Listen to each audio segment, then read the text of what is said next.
The day I signed those mortgage papers was one of the best days of my life. My name is Emily, and at 30 years old, I finally had my own place, away from my parents' constant criticism and my sister Melissa's never-ending drama. But the real cherry on top was what I did the very next weekend. I adopted Buddy, a golden Labrador with soulful brown eyes that melted my heart the moment I saw him at the shelter. My parents had always shut down my pleas for a dog with the same excuse: dogs are dirty, they smell, and they ruin furniture. No matter how much I begged or promised to take care of everything myself, the answer was always a firm no.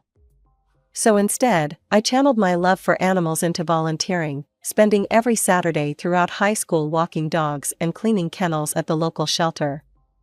Now, watching Buddy explore my new apartment, his new home, I felt a sense of completion I'd never experienced before.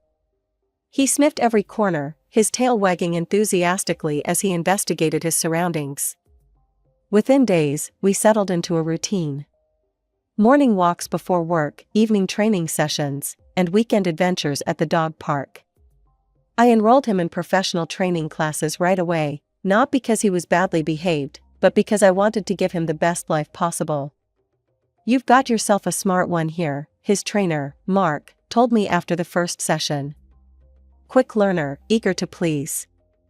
I beamed with pride. Yeah, he's pretty amazing. 3 weeks after bringing Buddy home, I decided it was time to introduce him to my family. I was nervous but hopeful that they'd see how well-behaved and loving he was. Maybe they'd even understand why I'd wanted a dog all these years. The moment I walked through my parents' front door with Buddy on his leash, I knew it was a mistake. My mom's face scrunched up like she'd smelled something rotten, my dad crossed his arms defensively, and Melissa, my 25-year-old sister who still lived at home, rolled her eyes dramatically. "You actually brought it inside?" Mom said, stepping back as if Buddy might attack her designer shoes at any moment. "His name is Buddy, and yes, I brought him inside. It's February and freezing outside," I replied, trying to keep my tone light despite the immediate tension. Dad glanced at Buddy, who was sitting perfectly at my side, just like we'd practiced. "Well, don't let it on the furniture. Your mother just had the couches cleaned." "He won't, he's very well trained," I said, giving Buddy a gentle pat. He looked up at me with those trusting eyes, completely unaware of the cold reception he was receiving. We moved to the kitchen, where Mom had prepared lunch.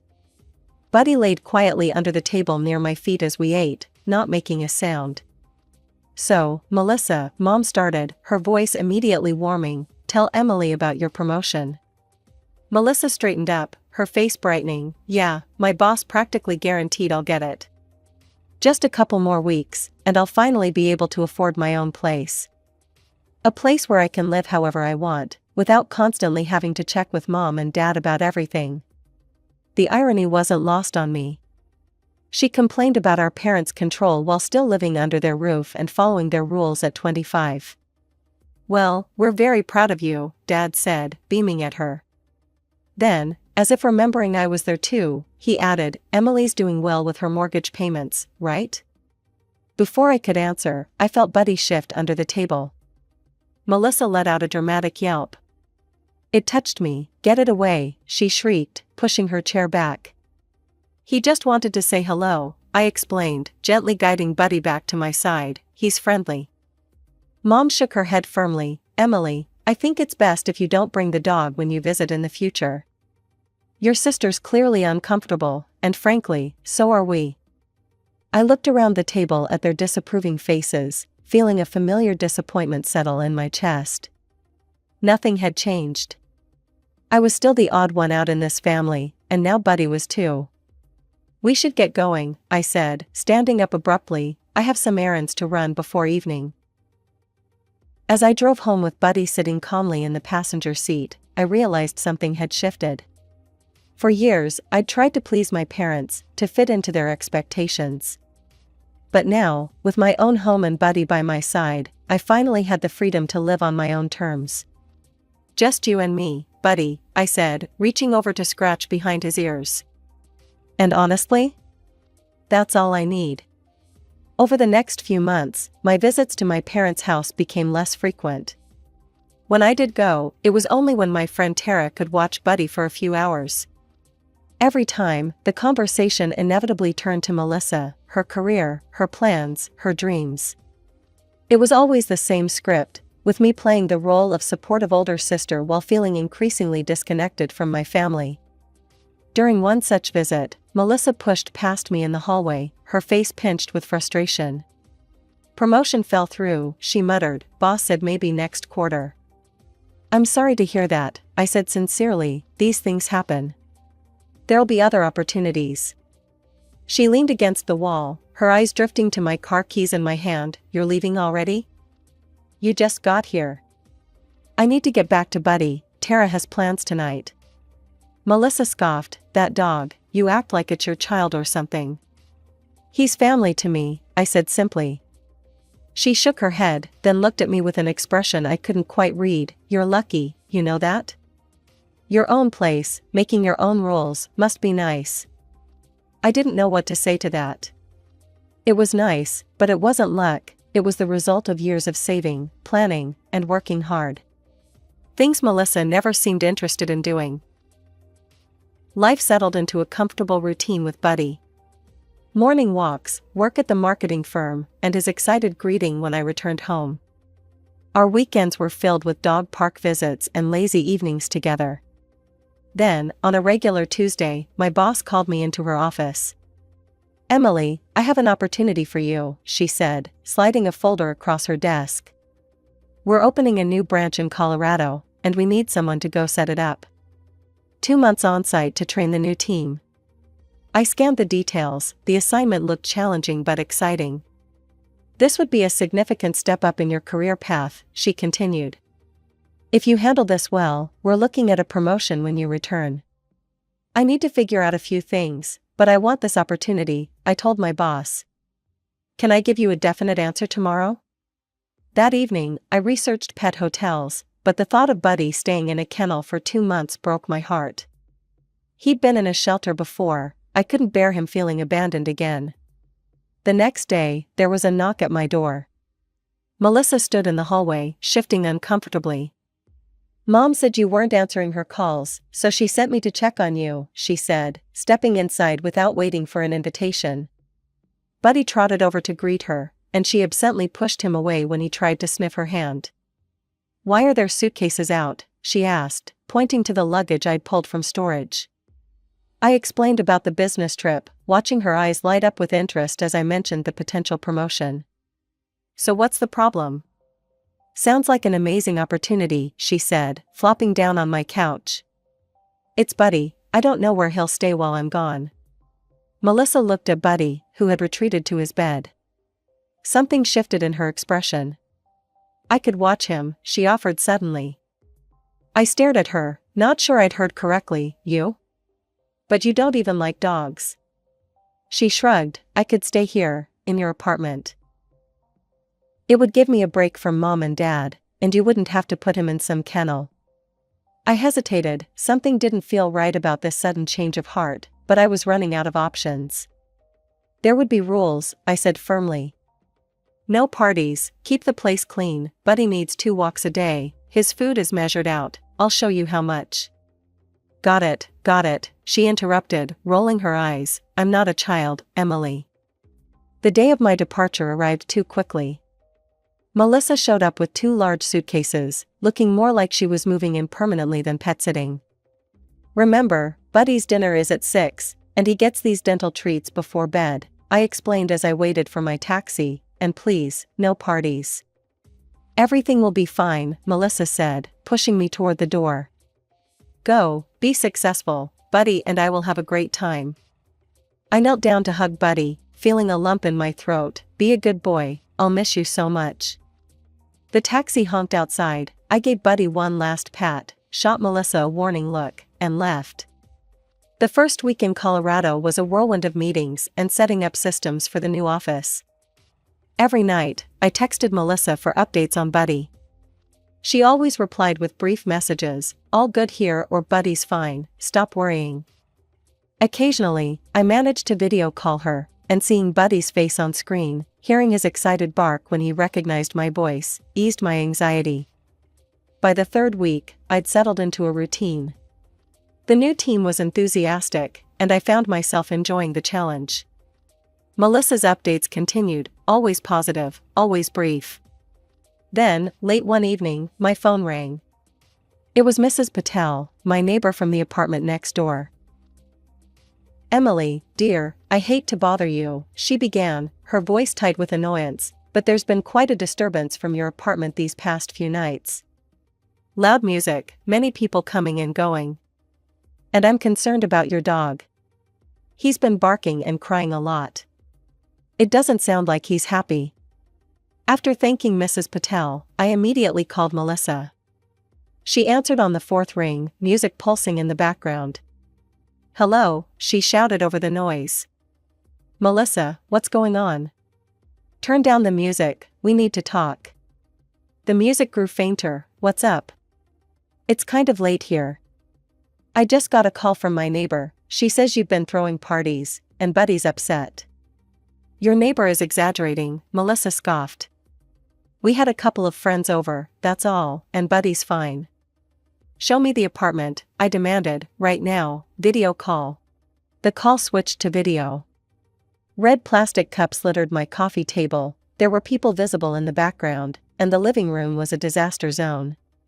"Where's Buddy?" I asked, my voice dangerously quiet. The camera panned to show Buddy huddled in the corner of the kitchen, looking anxious. "Get everyone out, now, and take Buddy for a walk, a proper one." She rolled her eyes but nodded, "Fine, everything will be back to normal tomorrow, stop overreacting." I hung up and immediately called my parents, hoping they might talk sense into Melissa. But as soon as I explained the situation, I realized my mistake. "You're making a mountain out of a molehill, Emily," my mother said dismissively. "Melissa's just enjoying a little freedom from us for once. She promised to take care of Buddy, and she's breaking that promise," I insisted. "It's just a dog," Dad chimed in, "and frankly, you've always been too uptight. No wonder you don't have many friends." The comparison stung. "Could you at least check on her? Make sure she's keeping the place decent?" "You're being controlling," Mom said. "Melissa will be fine, don't call us with these petty complaints again." They hung up, leaving me seething with frustration and worry. I should have known better than to expect their support. As always, Melissa was the golden child who could do no wrong. The days following my confrontation with Melissa blurred together. I threw myself into work, trying to ignore the constant worry about Buddy and my apartment. Every morning, I checked my phone for Melissa's daily text, always some version of "everything's fine," and tried to believe her. Over the weekend, I tried calling Melissa for a video chat. I missed Buddy terribly and needed to see his face, to hear him bark with excitement when he recognized my voice. "Sorry, can't talk right now." Walking Buddy read her text response to my call. I tried again that evening. "Making dinner, call tomorrow?" Tomorrow came, and again, excuses. By Monday, I was getting suspicious. This pattern continued for days. Whenever I tried to see Buddy on video, Melissa always had a reason why she couldn't show him. "Send me a picture of him," I texted her directly. Hours later, a photo arrived. Buddy lounging on my couch, looking happy and relaxed. I felt a momentary relief until I took a closer look at the image. The light coming through the window suggested early morning, not evening when she sent it. I scrolled back through my text history, finding earlier photos she'd sent.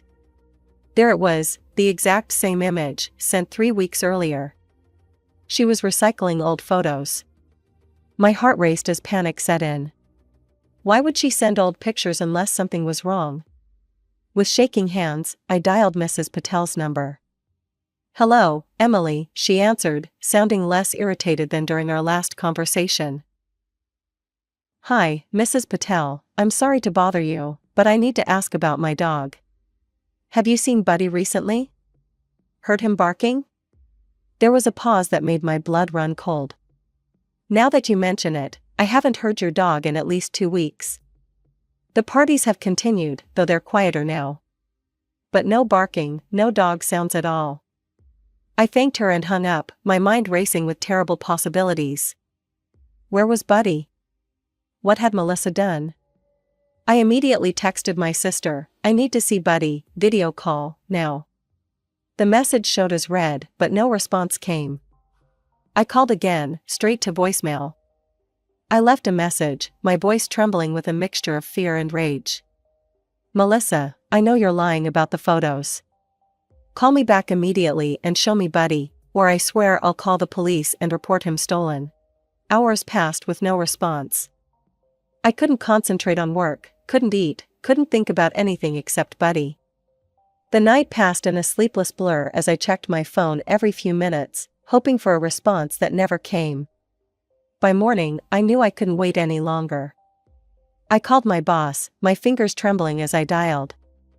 Jenna speaking, she answered on the second ring. It's Emily, I need to go home, I blurted out, it's an emergency. Emily, what's wrong? My boss sounded concerned. I explained the situation as calmly as I could, though I could hear my voice cracking. I think something's happened to my dog. My sister won't answer my calls, and my neighbor hasn't seen or heard him in weeks. I understand you're worried, but we're in the middle of this project. Could you wait until the weekend? She suggested gently. I shook my head even though she couldn't see me, tears threatening to spill. I know this project is important for my career. I know I'm risking my promotion. But Buddy is family to me, and I can't sit here doing spreadsheets when he might be. I couldn't finish the sentence. There was a long pause on the other end, then a sigh. I had a dog growing up. If I were in your shoes, I'd do the same thing. Another pause. Go, you've already accomplished most of what we needed anyway, we can handle the rest. I booked the first flight I could find, packed my bags in a frenzy, and headed to the airport. By the time my plane landed, it was nearly midnight. I took a taxi straight to my apartment, rehearsing what I would say to Melissa. The fury that had been building inside me for the past 24 hours had crystallized into something cold and hard. As the taxi pulled up to my building, I could hear music from the third floor, my floor. Great, another party. I paid the driver, grabbed my suitcase, and marched up the stairs. The music grew louder as I approached my door. The scene that greeted me was exactly what I'd expected. About a dozen people sprawled across my living room, drinking from red cups, my furniture pushed against the walls to make space for dancing. The air reeked of alcohol and cigarettes. I dropped my suitcase with a thud, walked to the speaker system, and yanked the plug from the wall. The sudden silence made everyone freeze and turn toward me. Party's over, I announced, my voice steady despite the rage boiling inside me. Everyone out, now. There were confused murmurs, but something in my expression must have conveyed that I wasn't to be argued with. People began gathering their things, filing past me with awkward apologies and averted gazes. Melissa emerged from the kitchen, her face registering shock when she saw me. Emily? What are you doing here? You're supposed to be in Colorado. Where's Buddy? I demanded, ignoring her question. She glanced around nervously as the last of her guests left. He's not here right now. I can see that, I said, stepping closer to her. Where is he, Melissa? Something in her expression changed, a flicker of vindictiveness crossed her face. Fine, you want to know where your precious dog is? I got tired of him. He wouldn't stop barking whenever we had people over. He was ruining all my fun. My heart dropped. What did you do? I took him to a shelter, she said, her voice cold. He was a pain in the ass anyway. The world seemed to stop. I stared at my sister, this person I'd grown up with, now a complete stranger to me. In that moment, I hated her with an intensity that frightened me. Get out, I whispered, pack your things and get out right now, or I swear I'll do something we'll both regret. The moment she was gone, I collapsed onto the couch, exhaustion and fear washing over me. Buddy was in a shelter somewhere. But which one? There were at least a dozen in the city. I pulled myself together and grabbed my phone. It was past midnight, far too late to call any shelters, but I could email them. I drafted a quick message describing Buddy, Golden Labrador, male, 3 years old, microchipped with my contact information, and sent it to every shelter I could find online. Sleep was impossible.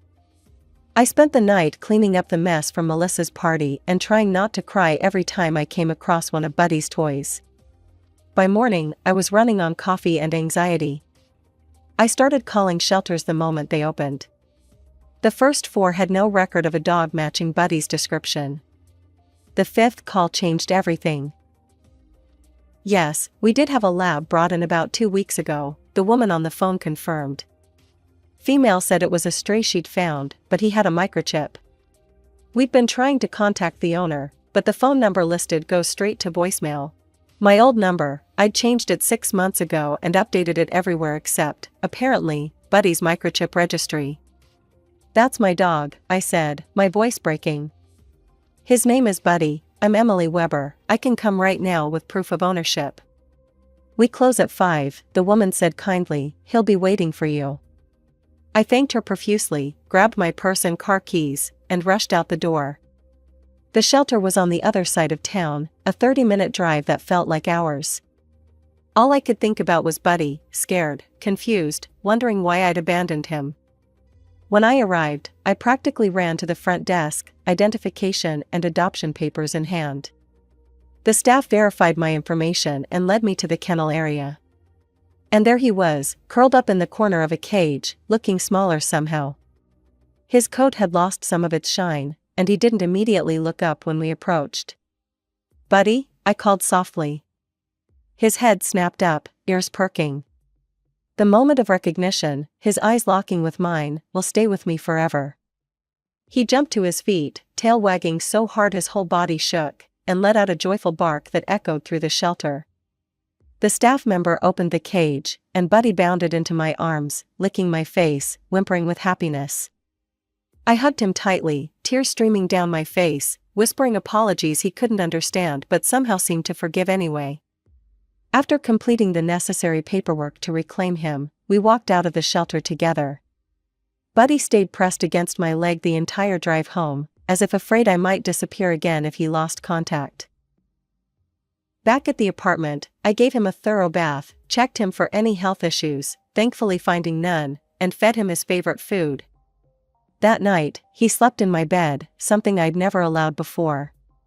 But rules seemed less important now than keeping him close. The next morning, my phone rang. It was my mother. "Emily, we need to talk about what happened with Melissa," she began without preamble. "She's very upset." "She's upset?" I laughed incredulously. "She abandoned my dog at a shelter and trashed my apartment." "Don't be so dramatic, it was just a silly dog, and she was only having a little fun with her friends," my mother said dismissively. "You need to apologize for throwing her out with nowhere to go." Beside me, Buddy rested his head on my lap, looking up with those trusting brown eyes that had kept him waiting for me at the shelter. This was the final straw. "No," I said firmly, "I'm not apologizing. Buddy is family to me, even if you don't understand that. And until Melissa takes responsibility for what she did, and until you and Dad stop making excuses for her, I don't want to hear from any of you." My mother gasped. "You don't mean that, you'd choose a dog over your own family?" "I'm choosing to surround myself with beings who respect me and who I can trust," I replied, surprising myself with my calmness. "Right now, that's not you, Dad, or Melissa. Goodbye, Mom." I hung up before she could respond, my heart racing but my mind clearer than it had been in years. For so long, I'd tried to meet my family's expectations, to be the daughter they wanted. But in that moment, I decided to be the person I needed to be, for myself and for Buddy. The following weeks weren't easy. My parents and Melissa called and texted repeatedly, alternating between guilt trips and angry accusations. I blocked their numbers. I needed space to heal, to rebuild the trust that had been shattered, not just between Buddy and me, but my trust in my own judgment. Work was a welcome distraction. My boss was understanding about my early return, and though I hadn't completed the full 2 months in Colorado, she was impressed with what I'd accomplished in the time I was there. The promotion we'd discussed came through, bringing with it a welcome salary increase that I immediately put toward a doggy daycare service for the days I couldn't work from home. Life settled into a new rhythm. One Saturday morning, while at the dog park, Buddy made friends with a German Shepherd named Max. As Buddy and Max played, I struck up a conversation with Max's owner, David. We exchanged numbers before leaving the park, and soon regular dog park meetups turned into coffee dates, then dinner dates. David was easy to be with, kind, thoughtful, and he adored Buddy almost as much as I did. 6 months after the shelter incident, I received a letter from Melissa. It was an apology, not perfect, still with traces of justification, but sincere enough that I could see she'd done some reflecting. She acknowledged the pain she'd caused, not just to me but to Buddy. She didn't ask for forgiveness, just said she wanted me to know she understood what she'd done was wrong. I didn't respond immediately. I needed time to process, to decide if I wanted to let her back into my life in any capacity. That decision didn't need to be rushed.